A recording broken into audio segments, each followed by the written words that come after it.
নমস্কার বন্ধুরা, আজকে আমি বানাবো নিরামিষ এঁচোড়ের তরকারি। তার জন্য আমি তেলটা বসিয়ে গরম মশলা দিয়ে দিচ্ছি। এই দেখুন, এঁচোড়গুলো সিদ্ধ করে নিয়েছি। এঁচোড় আর আলু, আগে আলুটা ভেজে নেব।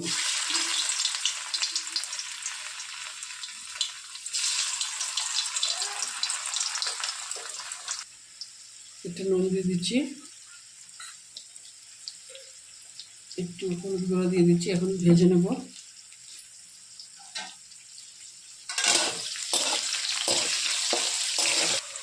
এখন আলুটা ভাজা হয়ে গেছে। এখন এঁচোড়টা একটু ভাজা ভাজা করা যাবে। এঁচোড়টা ভাজা হয়ে গেছে একটু।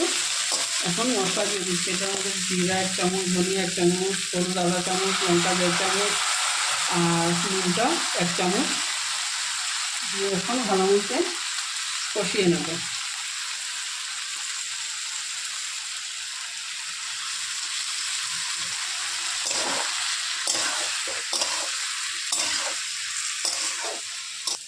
এখন একটু আদা বাটা দিয়ে দিচ্ছি, দিয়ে একটু সময় কষিয়ে নেব। জল কষানো হয়েছে, আমি একটু জল দিয়ে দিচ্ছি।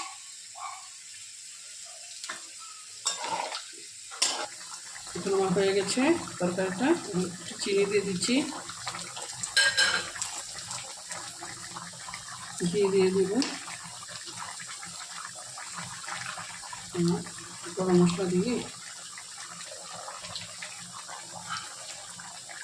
5 মিনিটের জন্য রেস্টে রেখে দেবো।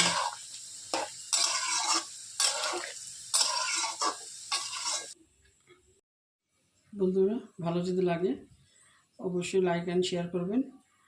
আর আমার তরকারিটা হয়ে গেছে। Thank you.